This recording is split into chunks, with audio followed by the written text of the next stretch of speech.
Hey tankers, and welcome back to World of Tanks with PR154, where we are joined by Final Pandemic of the Saber Clan on the fields of Prokhorovka. He's in the Tier 9 Russian SPG, the Object 212A, and he is absolutely not messing around today. He's got the enhanced gun laying drive, he's got the bounty rammer, he's got the bounty vents, he's got the directive to increases reload that extra little bit more, and is running a food premium consumable as well. So he's on a mission today. SPG-15 War Gods for the T-55A, and he's got a couple of requirements that he's got to kick over. Now they have been adjusted since version 1.13 when the artillery was rebalanced, which made it a little bit more challenging to try to meet those mission objectives. So they did a bit of testing after the version 1.13 release, and they were able to sort of reduce the bar for some of those requirements by about 10% on the fact that when you're running with your high explosive shells, and your high explosive shells were doing about 10% less damage, well, it stands to reason that they should be reducing that metric proportionately, particularly in missions like this, where you're requiring a combination of assistance from stunning as well as damage.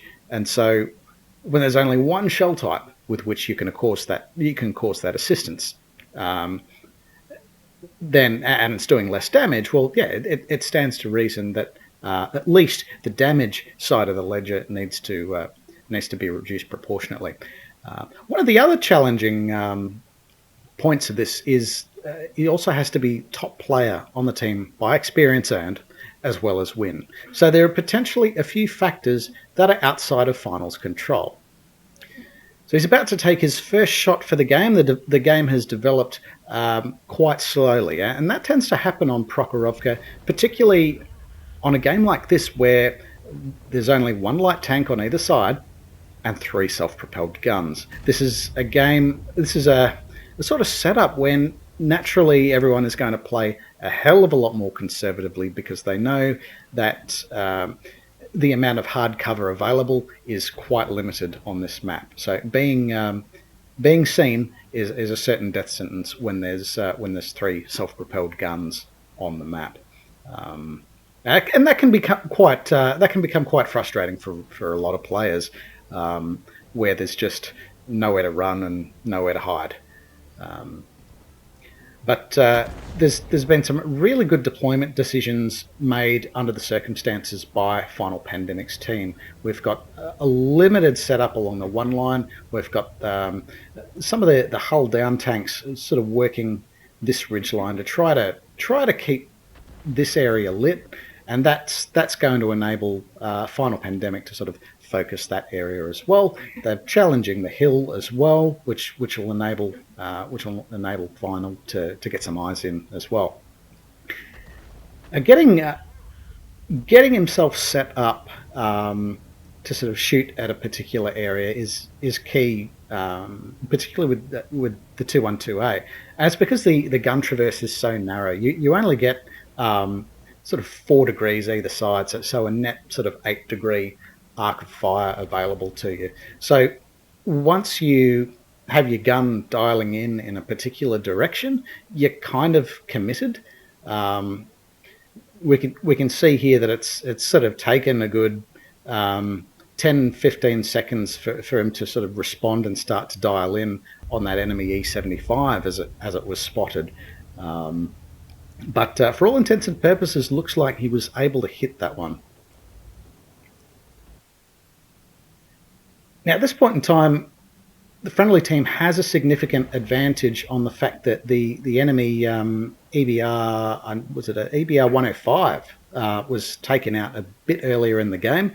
So Finals team now has a light tank and the enemy doesn't. And that T100 LT has not suffered any damage against the loss of the enemy EBR. So that is going to be super handy for their team. Once again, the E75 has been spotted with follow-up damage follow-up damage by Final. So as the hull down vehicles continue to work this ridge, they can see what's over the top. So that means Final is sort of able to see and able to react to targets, and any tanks in here can potentially be attracting fire from this corner as well. So how you deploy and play between this position, this position, this position, and this position really tell a story about how the experience on Prokhorovka is going to come together. Ignoring any one of those positions can really spell disaster for your team unless there is a super aggressive play happening elsewhere in the map that the enemy has no hope of countering. Unfortunately, a swing and a miss against the Object 260 there by Final. But I guess that is sometimes the nature of SPGs. They do have the worst gun handling in the game. I suppose there's a sense of perspective that needs to be applied to that as well, given that like this yellow map ring that indicates engaging targets at 440 meters range. So by the time we get out to here, we're probably approaching 600 meters. So I guess while their dispersion is quite is comparatively bad compared to other classes of vehicle, that does tend to get magnified more and more over distance, because we rate our dispersion by what sort of deviation over 100 meters that results in. So if you're starting with say 0.5 meters per 100 meters dispersion, well, if you're shooting the target 600 meters away, well then even fully dialed in, your shell could be landing sort of could be landing 3 meters from its target and still be within the realms of its gun dispersion. A bit of effective counter battery fire has come Final's way. So I guess regardless of the various indicators that have been given to players, such as sound detection, such as brighter traces in version 1.13, the need to maneuver to avoid incoming shell fire hasn't.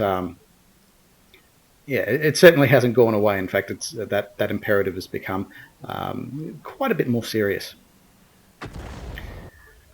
But again, the advantage that Final's team has in terms of eyeballs on target continues to pay off, and he's been able to keep racking up the damage, notably also racking up the assist damage. So Final is landing the hits on spotted enemies, and presumably a few of these friendly artillery pieces are also following up. So they're able to sort of complement each other, allowing Final to not only accrue the primary damage, but then also accrue the follow-up stunning damage.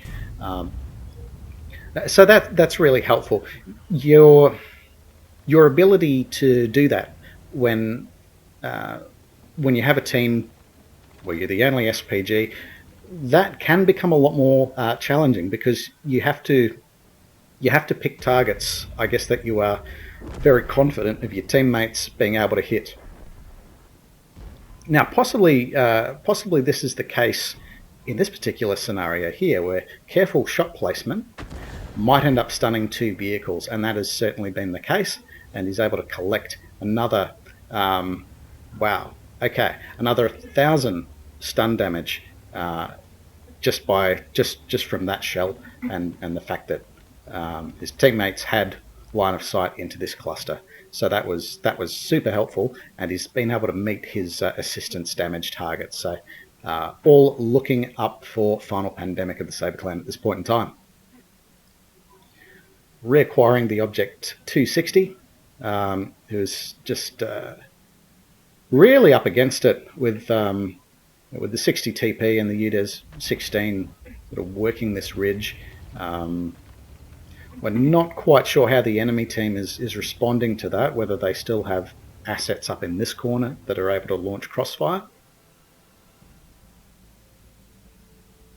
But clearly the enemy team is starting to feel the pressure now. They are down by 3 guns.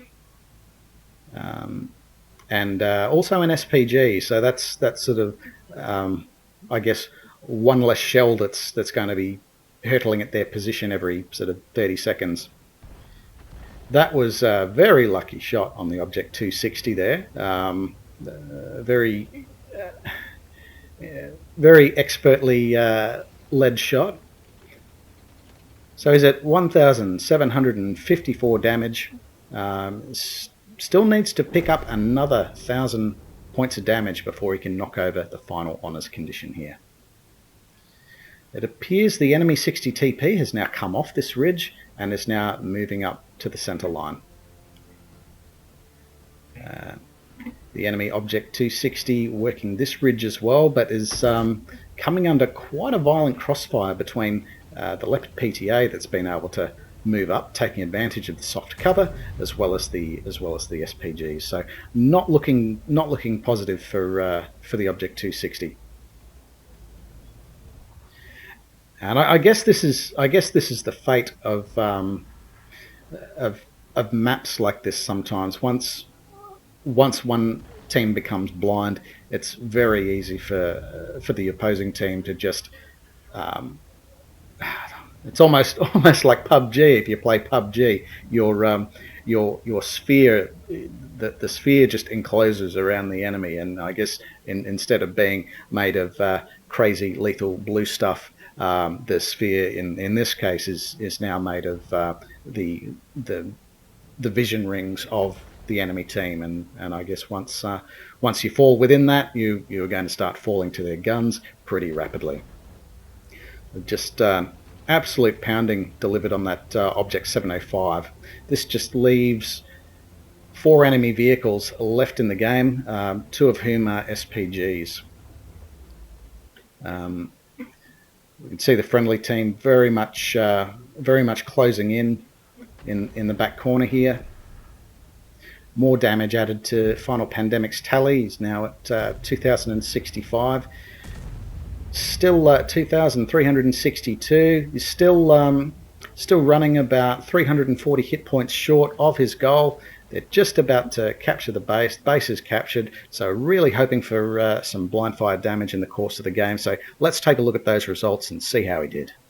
And there we have it, folks. That's a well-deserved Ace Mastery badge there for Final Pandemic of the Saber Clan in the Tier 9 Soviet self-propelled gun Object 212A. So the question on our minds: did he get the damage requirement for that mission? Yes, he has. He's just scraped in. He needed 2,700. Got 2,740. So that was fantastic. Also needed to collect 2,100 in stun assist, which he's absolutely crippled that. And again, that is by and large down to the way the SPGs were behaving on this map. So Final Pandemic would land the hit, and then one of the 2 other SPGs, or in some cases maybe 2 of the 2 other SPGs, would also sort of follow up that damage. So that would really helped him out in picking up that artillery stun assist score. Of course, that satisfies one of the honours conditions. The other is to obviously survive, which he has done so. Looking at the team scores, he also, to satisfy one of the primary conditions, had to come top by XP, which he's also just scraped in the top on experience, having just edged out the Leopard Prototype A by only a handful of experience points. So that was very lucky for Final. And it certainly doesn't detract from what the Leopard PTA was able to achieve that game either. I mean, it certainly wasn't a slouch. It's picked up 4,600 spotting damage and inflicted 2,800-ish spotting damage. So just a fantastic game from the Leopard Prototype A as well. Having a look at the detailed report, this had the potential to be quite an expensive game for Final, given the consumables and directives that were being run. It quite possibly had a few of those consumables and directives already in reserve. But now let's take the personal missions payout out and the personal reserves payout out. I mean, that's sort of 96,000 credits. So he's managed to make a 10,000 credit profit in spite of all that capital outlay. I guess one of the things that might be contributing to that, however, is the fact that if someone was attempting a mission like this before the version 1.13 patch was coming out, they might be more inclined to use the premium shells, which would give them generally not so much bigger damage, but at least bigger burst. And with bigger burst, you can there's sort of a larger margin of error for causing damage to targets, as well as the ability to stun a lot more targets. So having taken the premium shells out of the equation, I guess it's made attempting personal missions like this a lot more cost effective, but also considered that they've also proportionately reduced the result that is required at the end of the day. So I guess that makes sense. They've reduced the maximum burst radius that you can possibly achieve by taking away the premium shells, and so proportionately they have reduced the amount of the stun requirement that is required to knock this mission over. So well done to Final Pandemic. I'm actually trying to attempt this mission myself, so I'm somewhat inspired by the 212A. Probably a little more excited by the Tier 10, the Object 261. Just on the fact that against its peers, the 212A, it doesn't exactly sing compared to the likes of M53 and 55. But I don't know. Maybe someone knows something I don't. In any case, fantastic game, Final. And if you've got a replay or a personal missions completion that you'd love to share with the community and maybe help others to achieve the same result, please reach out over Discord or any of the links below, and we'll do our best to sort you out. In the meantime, take care out there.